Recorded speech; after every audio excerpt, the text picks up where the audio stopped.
You couldn't make out the difference from the smoke and clouds early this morning. That's how heavy these flames were. Police said they found 5 of those bullets. One of them I found lodged in the windowsill myself. Take a look. Firefighters are still working on putting out a 30-acre brush fire. Taking a tour of the Irish countryside. I'm David McKay, working for you in County Wicklow of Ireland. I'll give you a closer look at the agriculture that sustains this area. A lot of kids from the Springfield area will come to a local gym, throw on the mitts, and get themselves in the ring. Things quickly got bad. The roads are absolutely atrocious. I'm David McKay at the Guinness Brewery in downtown Dublin. It's one of the most famous drinks worldwide. Today we're going to learn about just how much they export, how it's poured, and how it makes its way to the United States. From looking at their idols on baseball cards to live on the field, the two boys got an opportunity that many people only dream of. Over 1 million people for Pope Francis's last Mass in Philadelphia. People that have purchased drones are waiting to see where and when they will be able to use them, especially for commercial use. Welcome to 22 News at 5. I'm David McKay. President-elect Donald Trump recently suggested in a tweet that anyone who burns the American flag should have their citizenship revoked. MGM Springfield wants to change the design of its casino, but the changes have the Gaming Commission and some residents asking why. A teenager was arrested this morning after police say he fired several shots while riding a bicycle around Springfield's Forest Park neighborhood. Welcome back. 5:12, 47 degrees outside. In 25 days, millions of children will wake up on Christmas morning with gifts from their loved ones. But what about the children whose families can't afford Christmas presents? 22 News reporter Cy Becker explains how thousands of children here in Western Massachusetts are depending on you through the Toys for Tots program. David, you're so right. It was scary because this is where Aubrey sleeps. And that is where she would have been. And she could have been dead. And why? It's something no one wants to live through. No one wants to imagine. And we lived it, and we're just grateful that she wasn't there.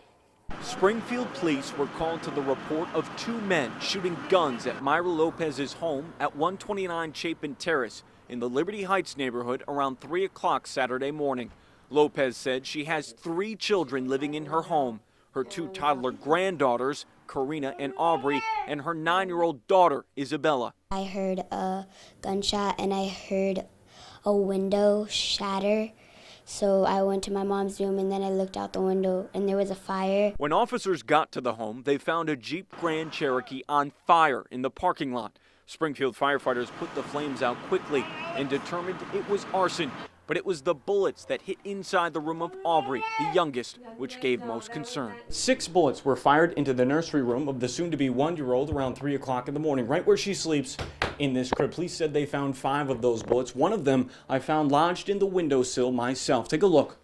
Aubrey's mother said it was luck she wasn't there. She had been fussy with a cold and was taken to her parents' room to sleep for the night. I'm very fortunate that she's okay. I'm happy she was sleeping with us for the night. I don't think I'm going to ever let her sleep in her crib now. It's kind of traumatizing. We've been up since 3 o'clock this morning. We don't want to sleep. The crime continued. Police saw a car fleeing the area of Lopez's home, leading them on a chase. The car sped to the North End Bridge into West Springfield, then back over again. Police said they saw items being thrown from the car into the Connecticut River below, and some were believed to be guns. The chase ended with a crash with a police cruiser on East Columbus Avenue. 2 police officers were hurt, but are expected to be okay. One of the suspects was injured and was also taken to the hospital. Lieutenant Richard LaBelle identified the 2 arrested as 35-year-old Jose Garcia of Chicopee and 28-year-old Henry Quinones of Springfield. There's just got to be sheer evil because no good-hearted person would ever do this. There's no reason for this. Lopez said she believes the suspects may have been targeting someone who used to live at the home, but police say they are still looking for motives.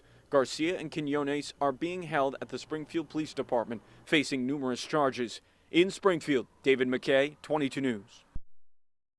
There's about 1.9 million people in the greater Dublin area. We're right on the edge of Dunleary Port in the Dublin Bay going out into the Irish Sea. It's a major inlet and outlet for ferries going back and forth to Britain and Europe. Today we took a ride south down the coastline to give you a better look outside the city. The green rolling hills of Ireland are a sight to be seen, but there's lakes, waterfalls, castles, history, and people. Let's start where our one-day journey began, with a swim on the edge of Dublin Port. So we come every day to get out of bed, get a purpose, and then we come down here, meeting a lot of other old fogies, and we solve all the problems of the world here. And in the meantime, we have a swim, just to keep the blood going, to prove we're alive. It's called the 40-foot bathing place. People come all year round, and I jumped in to prove to the locals I could handle it. Yeah, it's really nice around here, and the people are nice as well. It wasn't too cold. After drying off, we went deeper inland and south. It gets rural quickly with windy and bumpy roads. You have to look out for the sheep, which is a major export for the country.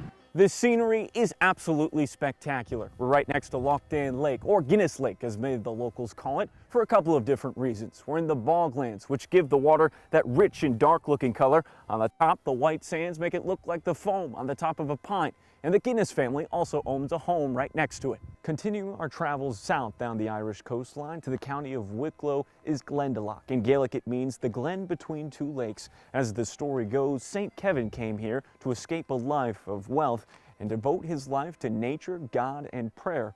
As news of his life got out, more and more people came to visit him. As he died, a missionary was erected in this area, and to this day, people still come to see it. It's just one of many attractions that are on the city's outskirts. You're going to see a lot of green fields and a lot of kind of old architecture and stone walls and beautiful lakes and walks and beautiful woodland walks. Waterfalls and lots of optical illusions where you feel like you're going down the road, but you're actually going up the road. But there is one thing if you're planning a trip. Ireland is mad on St. Patrick's Day. It's a warning. Just one day was overwhelming with the amount of people, history, and landscapes that we were able to experience. I'll continue to take you on the adventure over the next couple of days. In Dublin, Ireland, David McKay, 22 News. Right about here, I'm thinking, how did I end up in the back seat of this plane? And then right about here, I start to enjoy myself. The Geico Skytypers are one of the attractions to the Great New England Air Show at Westover Air Reserve Base. I got to put on a flight suit, helmet, and parachute and climb up into the cockpit for a flight. What you're going to see is something you've never seen before. You're going to see something that a lot of people don't get to see, and that is another airplane right up close to you. These SMJ-2 planes were built in 1940 to train World War II pilots, but they've still got some speed. And if you open the hatch, you feel the wind whipping by us about 150 miles per hour. At the same time, these planes fly in tight formation and print words or symbols in the air with smoke, otherwise known as sky typing. We spell out messages that can be 1,500 feet tall, and they can be as long as 6 to 8 miles, depending on how complex the messages are. One aerobatic pilot joined the group as we flew over Springfield. Without a cloud in the sky, I could see the Connecticut River and the sprawling fields of western Massachusetts. And you didn't need a message written across the sky to see the excitement people have for the Great New England Air Show.